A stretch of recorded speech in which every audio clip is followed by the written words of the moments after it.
Welcome to The Disappearing Mind, a unique podcast helping you find clarity and support along your dementia journey. Now, join National Dementia Trainer and Coach Dawn Platt for an all-new episode.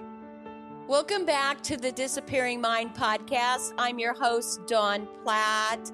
Today, I'm doing an episode that's a little bit different than what I normally do, but I am very interested in really talking in generalities. Today, my guest and I are going to have a discussion, an open discussion about questions that we feel like families would like to ask. Some families do ask, but generally it might be questions that families don't even consider until the time that they're impacted for it. My guest today is Maggie Mariello. She is the Assistant National Director of Memory Care Programs at Discovery Senior Living. And Maggie has over 25, possibly 30 years of experience in memory care in all areas, but especially in memory care management, operating a neighborhood specifically for memory care as a memory care director. So welcome back to the podcast, Maggie. Thank you for having me. I'm excited today. We're going to do something a little bit different. We don't really have a script of any kind, but in a conversation, Maggie and I decided that we were going to talk about just some questions that maybe you don't get on the tour of memory care. So today we're talking about families interested in a memory care community, or families who are in a memory care community who, probably have toured and maybe have been there a while, but there are things that maybe aren't covered readily, but over time could come up. And so we wanted to have an open discussion about those questions, seeing how between us we have multiple years in the memory care setting arena, and we've worked with many, many families, providing support groups and just generally walking families through the dementia journey. So let's get into it, Maggie. Ready? Yep. Okay. All right. So one of the questions that you actually came up with is, why does memory care exist and what assisted living can and can't do? But before we answer that question, for our listening audience, I wanted to find the differences because a lot of people don't understand the differences. So when we talk about an assisted living community, it is usually a senior living community where someone goes in, rents, is admitted, moves in. And in the assisted living side, it is generally for social and leisure support. They provide dining, housekeeping, and meals. And they can get some assistance with medications and activities of daily living, which are bathing, grooming, toileting, those type, dressing, transportation to and from medical. I mean, that's typically what we see in assisted living historically. And then there is memory care. Memory care can be a freestanding building separate from assisted living or on a campus with independent living, assisted, and memory care. But typically what we're going to see is assisted living and memory care combined. That's the most common way we see it really across the United States. And so memory care is obviously for the person who has a diagnosis of cognitive impairment of some type. And generally, what we like to see is a diagnosis of dementia. So that can cover a gamut of types of dementia. And the services change, which we'll get into with our first question. So Maggie, why does memory care exist, and what can assisted living can and can't do in regards to someone who has cognitive impairment? Well, assisted living is wonderful for the fact that you get to retain so much of your independence, and you basically pick and choose what assistance you need. The miracle of memory care is we are there to support and guide them without them even realizing that they have to ask for it. So in memory care, our first step is to support them so they can have that quality of life and that feel like they're independent while still getting that extra support that they need. Secondly, memory care, our goal is always safety. Mm-hmm. In assisted living, it is not a secure environment. So the residents can come and go as they please. They might even drive, right? Yeah, we have assisted living residents who drive cars, Mm-hmm. who go on trips, they go on cruises, things along those lines. In our memory care, because of their dementia concerns, it's a secured environment. So we know that they're safe. They still have some freedom to roam around their houses, but we're not worried about them going out unsupervised and getting injured. Yeah, strolling because they're confused and may walk out a door or open a window or something like that. So, Maggie, if I came to visit a community that was assisted living and memory care as a child, and my parent had dementia, but was in the early stages, which one would I pick, AL or memory care, and why? Well, you will see people in assisted living with mild cognitive impairment, those early signs of dementia. The deciding factor is, do they just need some support, some reminders, or is it a safety concern? Do they see the clock and it says 3 o'clock and they know it's 3 in the afternoon? Or are you concerned that they think it's 3 o'clock in the morning? Do they know where their home is?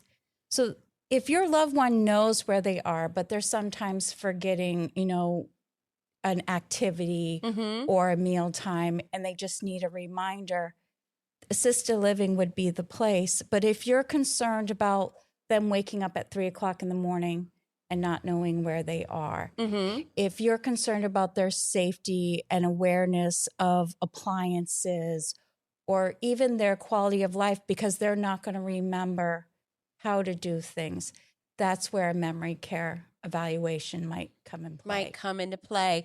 So, for someone who has an early dementia diagnosis, mild cognitive impairment, or something like that, we often see in senior living that people delay making a choice, which can sometimes be detrimental to them because of the services and support that help people, even in the early stages, right, live life and quality of life and maintain independence. But what would be the benefit of moving in earlier to a senior living community in the assisted living side when you had a diagnosis of dementia, but you're still fairly functional, but you have a little cognitive deficit? What would be the benefit of that? The number one thing that we actually learned during COVID is how vital socialization is.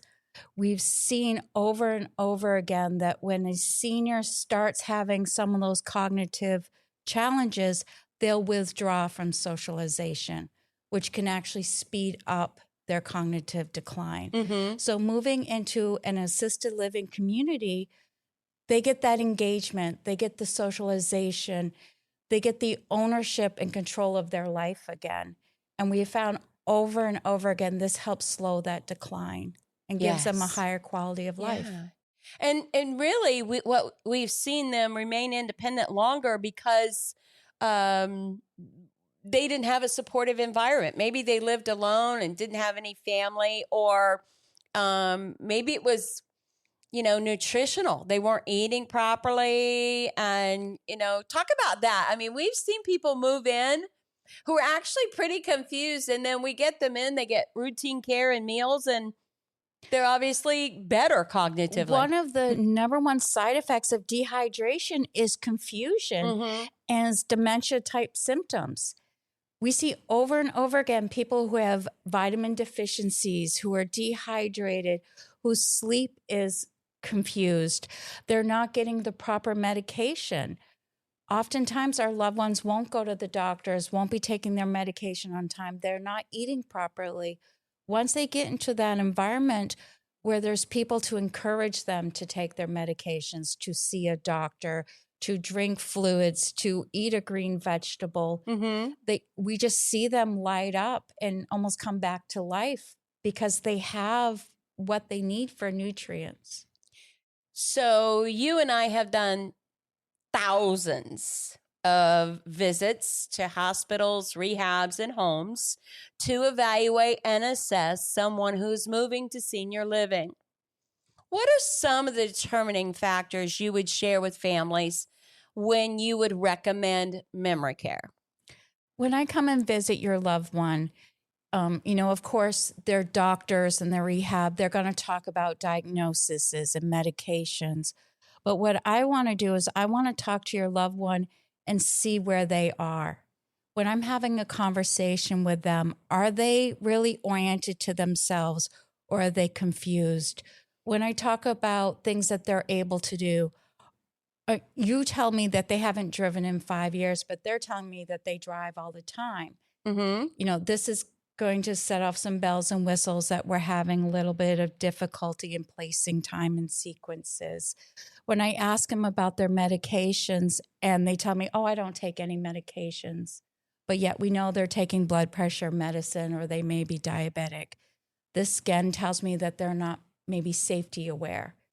So these are things that are going to let me know just in conversations with your loved one that we need to look further into this, that there might be a cognitive issue that we might need to look into memory care for. Yeah, and you would suggest to the family, that they use memory care. So let's just talk about that a little bit more, because I know that is it's difficult for families, to kind of make that decision. They see it as, I don't know, maybe giving up, or maybe they're fearful or whatever, but we serve both sides, but our specialty is in memory care. But what can AL not do for a progressive memory care resident who's well into their diagnosis? What can AL not do?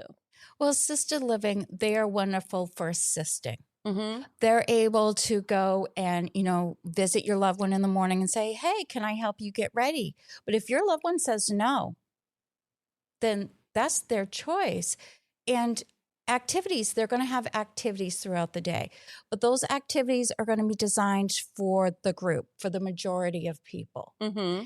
And they remind your loved one of the activity, but they're not going to encourage them. They're not going to have the time and the capability of really focusing on your loved one. In a memory care setting, our team members to residents are much lower. So our caregivers are trained to spend more time with your loved one, to really encourage them and assist them in getting ready for the day so they have the best start possible. Our programs, and you'll notice the difference between activities and programs. Activities for a group, they're fun, they may be engaging. Our programming, of course, we want them to enjoy it, but we also are always talking about dual task, about having an inner meeting for that program. And we design our programs in our memory care so that your loved one will enjoy it. It will meet their interests, but it'll also be cognitively or physically challenging for them to help strengthen them. So in a memory care where it's a smaller community, a smaller neighborhood with more team members there to assist, they're able to get more engagement and more just cognitive support for them. Mm-hmm. Talk a little bit about the specialized training that the staff in memory care would definitely have, and the staff in assisted living may not have. Well, they are required here in the state of Florida, assisted living communities, caregivers are required to have 4 hours of dementia training. Mm-hmm. That's set across the board. Any licensed assisted living is going to require that. But to work in a memory care-based community, that doubles automatically their first year to 8 hours.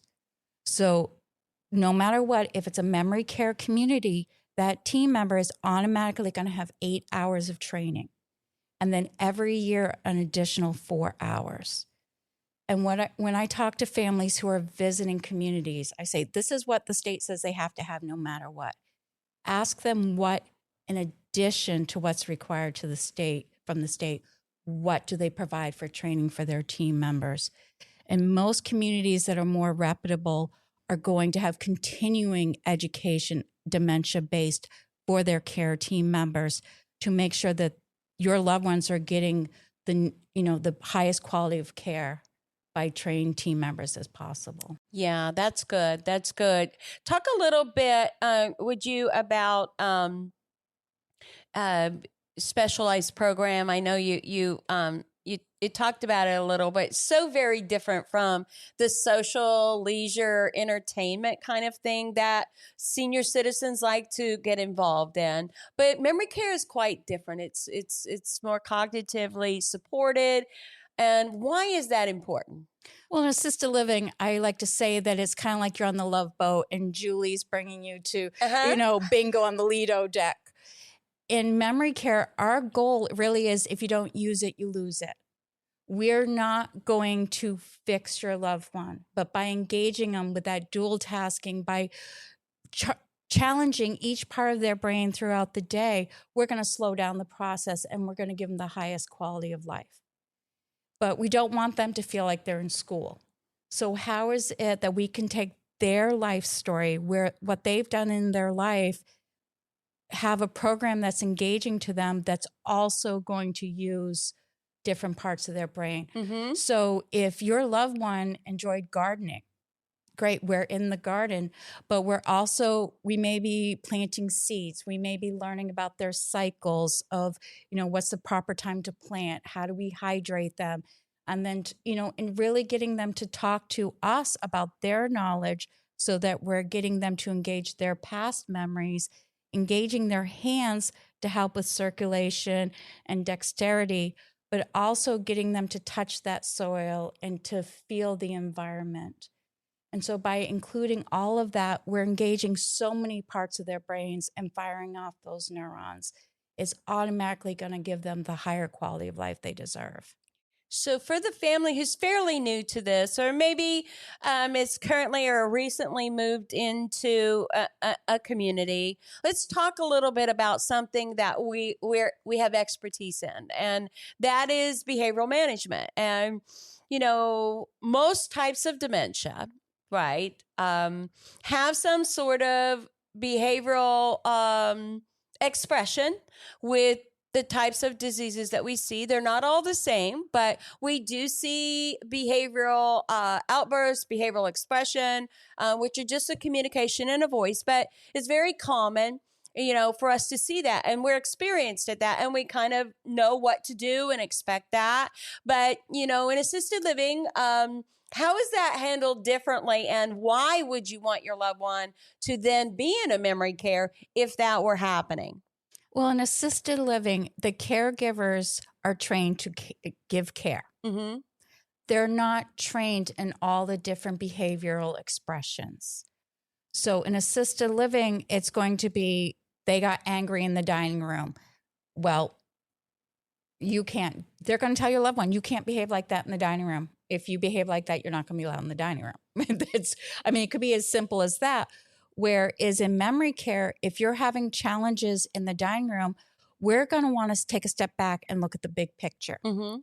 Could it be that where you're sitting, the lights are too bright? Could it be it's too loud? Could it be that we need to kind of shuffle when you're going into the dining room so it's a calmer environment for you? Could it be that you're actually tired and maybe you need to rest a little bit before dinner? So with our team members being trained in understanding those behavioral expressions, and also us having the higher team members there available, we're able to accommodate and to understand and to assist. I know sometimes families reject the move from assisted living to memory care, but what are the signs that it's time to make the move, and what signs are often missed? So the number one reason, honestly, that I see someone moving from assisted living to memory care is because of safety emergency. And that's sad because oftentimes there were signs beforehand. Mm-hmm. Your loved one is calling you at 2, 3 o'clock in the morning saying, where are you? You're supposed to be picking me up. Maybe multiple times, Multiple right? times. That's a sign. Mm-hmm. That's a symptom that they're getting time and place confused. Now put yourself in your loved one's shoes.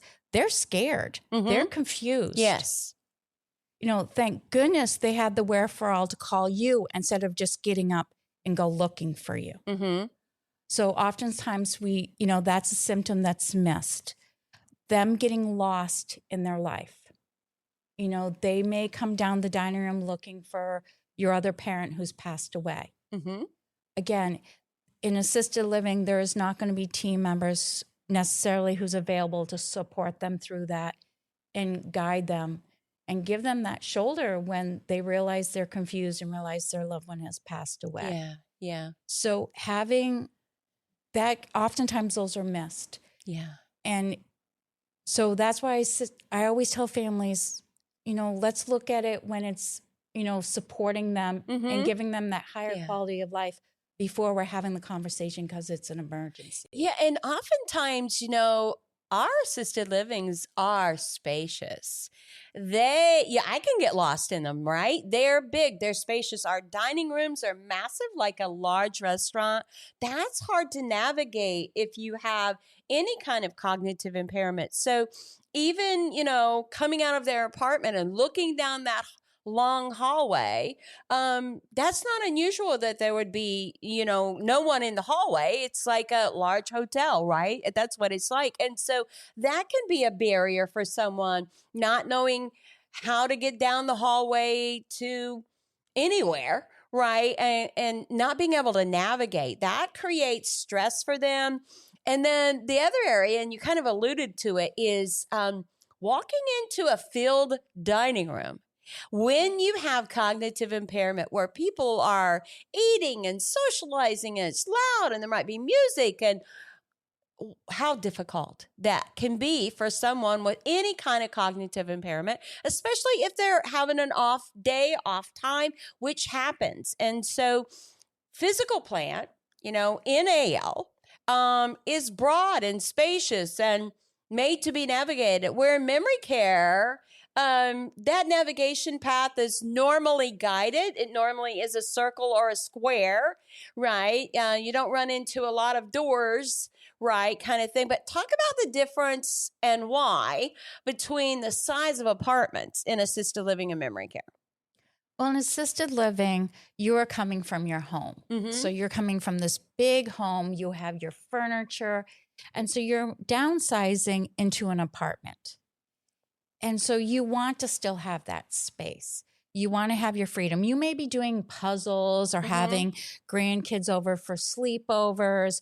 You're having friends in to play cards. You're in a senior apartment community. And so you will find there's 2-bedroom apartments in assisted living where you may have a bedroom, but you have another bedroom set up as your den or your office. And this is quite common, to have this in assisted living. We want you to feel like it's your space in your home, because oftentimes you may be coming from a huge house. And so you go into assisted living, you've got these nice big apartments, you've got a nice big campus, you may have a pool and a game room and a library and a bingo room and a theater. And there's lovely, and they're great for someone who may have been in a large community and you're used to going to bingo on Thursday nights and the ladies group going out to lunch once a week. You can continue that lifestyle and just get a little bit of support where you need it. But then it comes to a point where that space is too big and it can be overwhelming and it can overstimulate you, and you get concerned and you can't handle that. And in memory care, our goal is for their apartments to be smaller, to have items of comfort in there. But when they go in there, they can feel it. That's their space, and they don't get overwhelmed. They can see all their belongings just by turning their head. They can see, oh, that's my recliner. That's a picture of my photo. They don't have to go searching for their things. And that can provide a lot of calming and safety for them.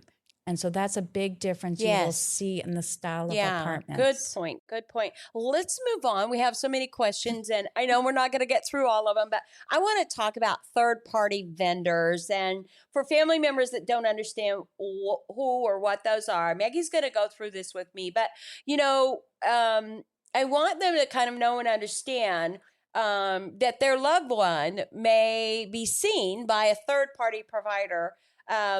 And why would that be if they live in a senior living? And what are their roles to support someone who lives in memory care?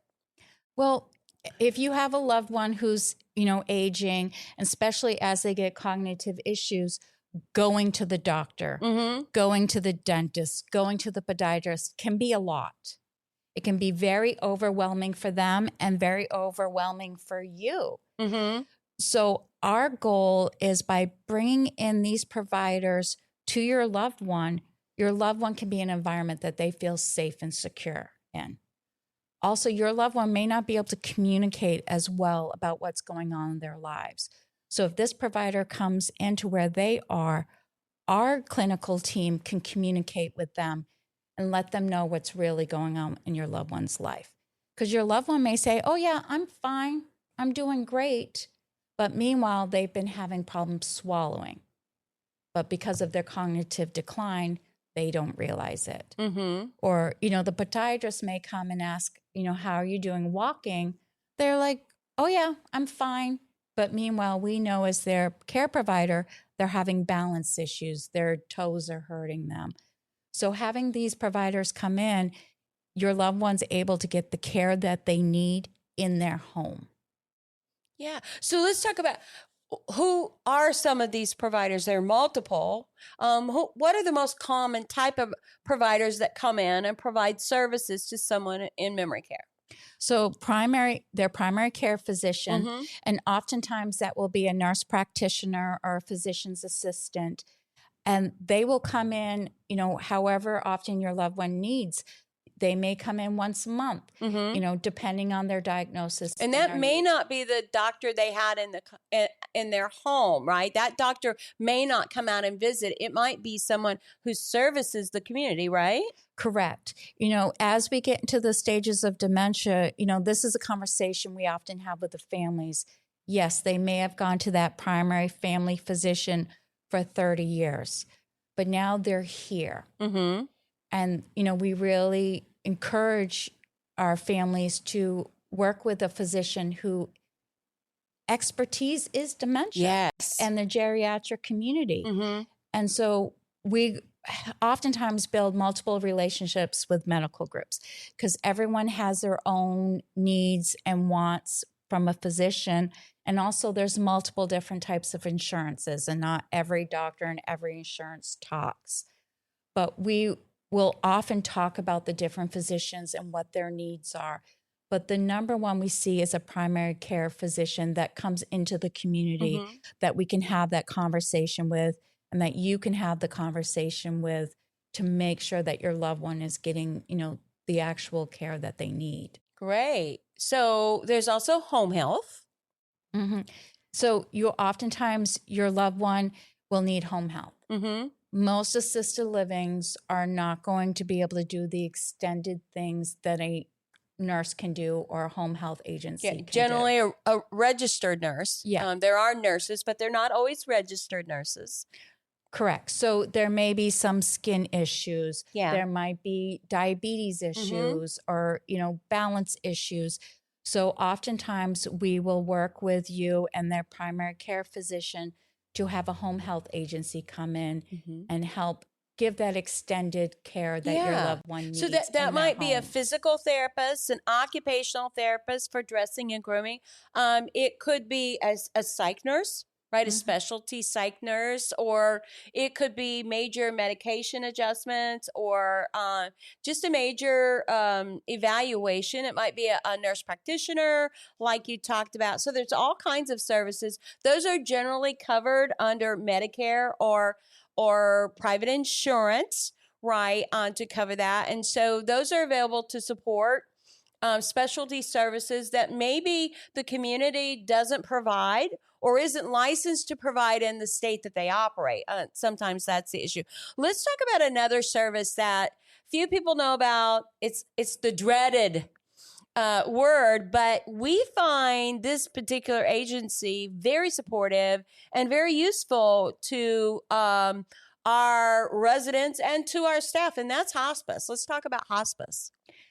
People hear the word hospice and they think back to 25 years ago, when if you're in hospice, you're dying next week and they're going to do nothing for you and they're just going to help you die. Right. That is not the case. Hospice has become a true support partner in the dementia community. The reality is dementia is a terminal disease.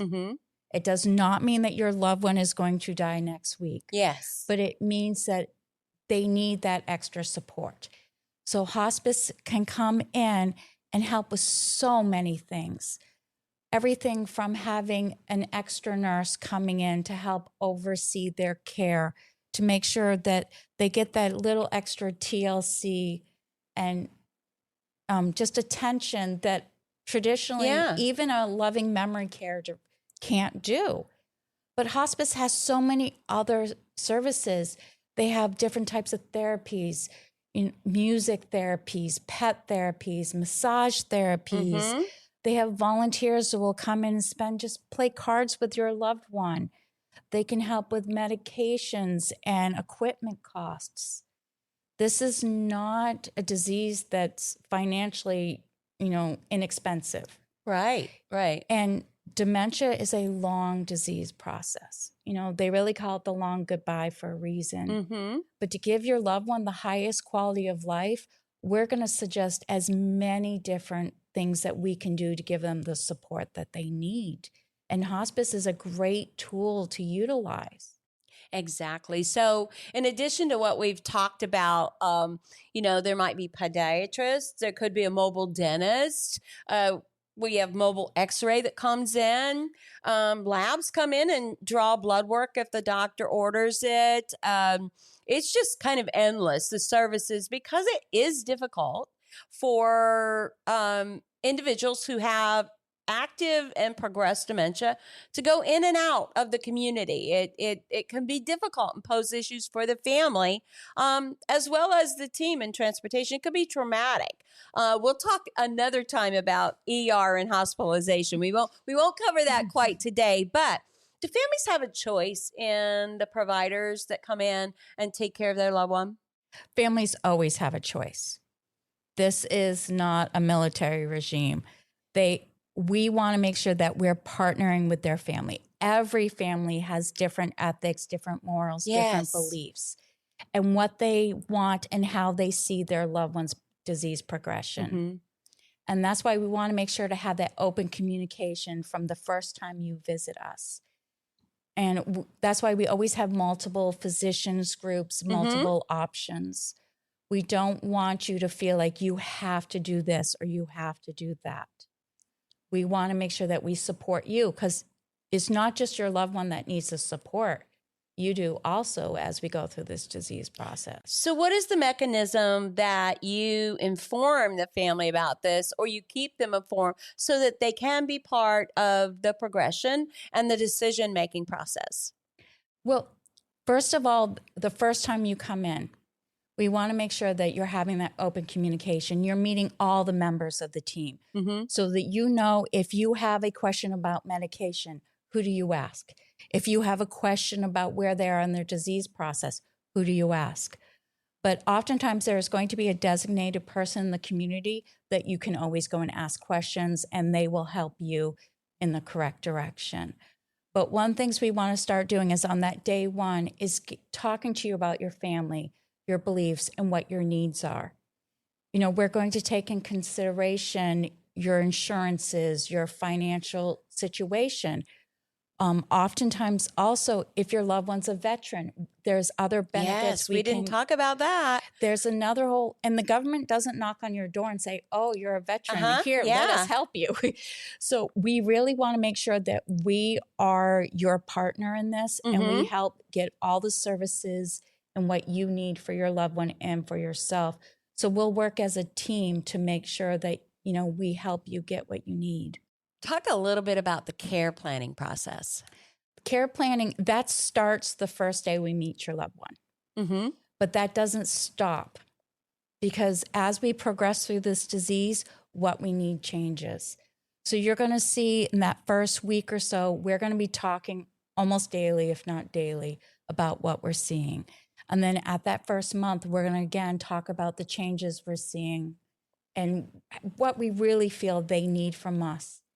And then it's going to be, every few months. Mm-hmm. But that care plan, honestly, any memory care your loved one is in, I would be expecting to have a true care plan meeting about every 6 months. Even if it's to say, you know what, your loved one's doing great. They're, we feel like they're really stable where they are, but still to make sure you're having that communication.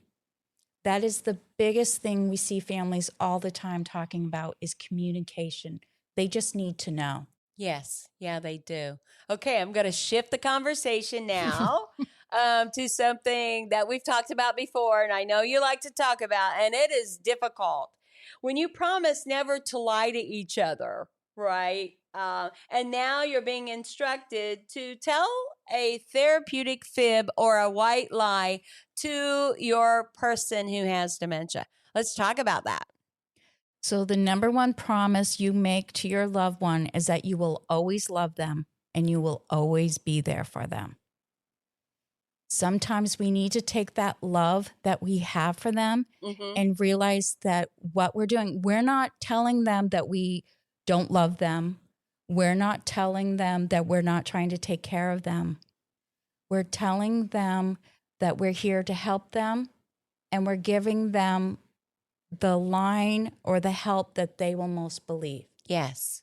Your loved one may get to a point where the truth doesn't make sense and it would hurt them. Mm-hmm. And if you love that person, you don't want to hurt them, you want to help them. And for the highest quality of life for them, it might be to give them what makes sense.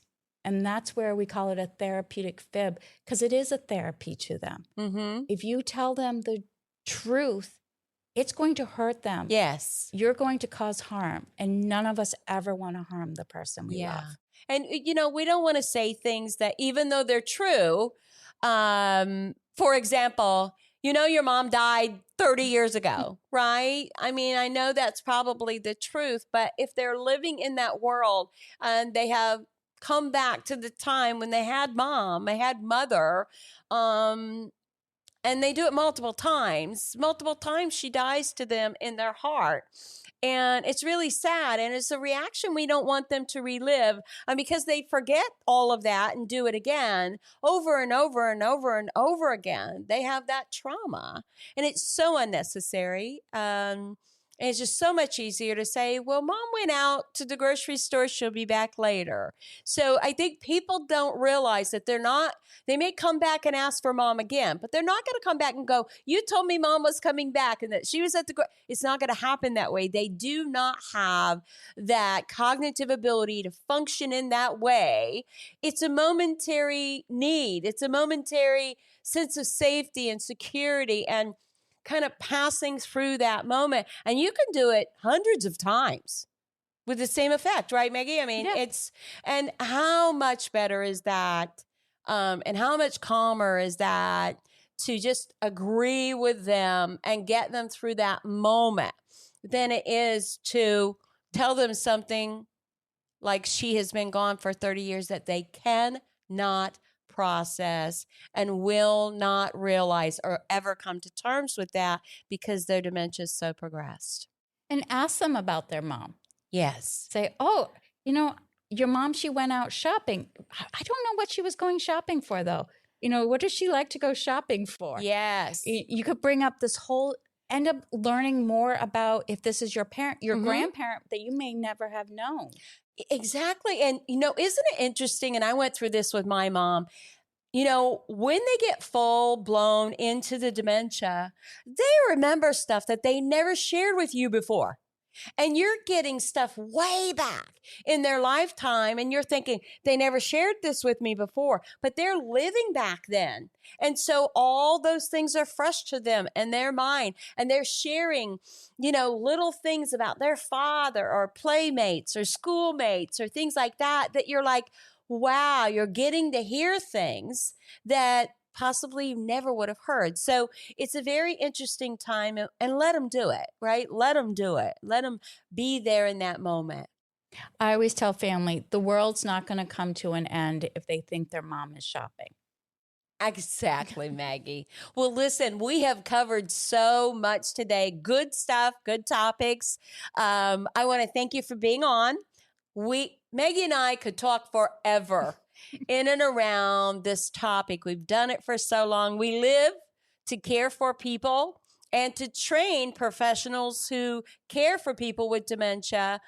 We love running support groups, and we love answering your questions, because I'm sure we've run across that question at some time or the other. If you're a family member or you're just curious, you can send your questions to www.thedisappearingmind.com, and Maggie and I can answer them. I want to do another segment like this. I think it's informative. I think it is, something that maybe doesn't come in a package that people just talk about, but are common things that we've seen over the years that occur that I think it's important for families to hear. Anything you want to share before we close the podcast today? Thank you for having me on. And please realize that there's so much quality of life that your loved one can experience. Just having that deep breath, that patience with them, and surrounding them with people who love them and want to help.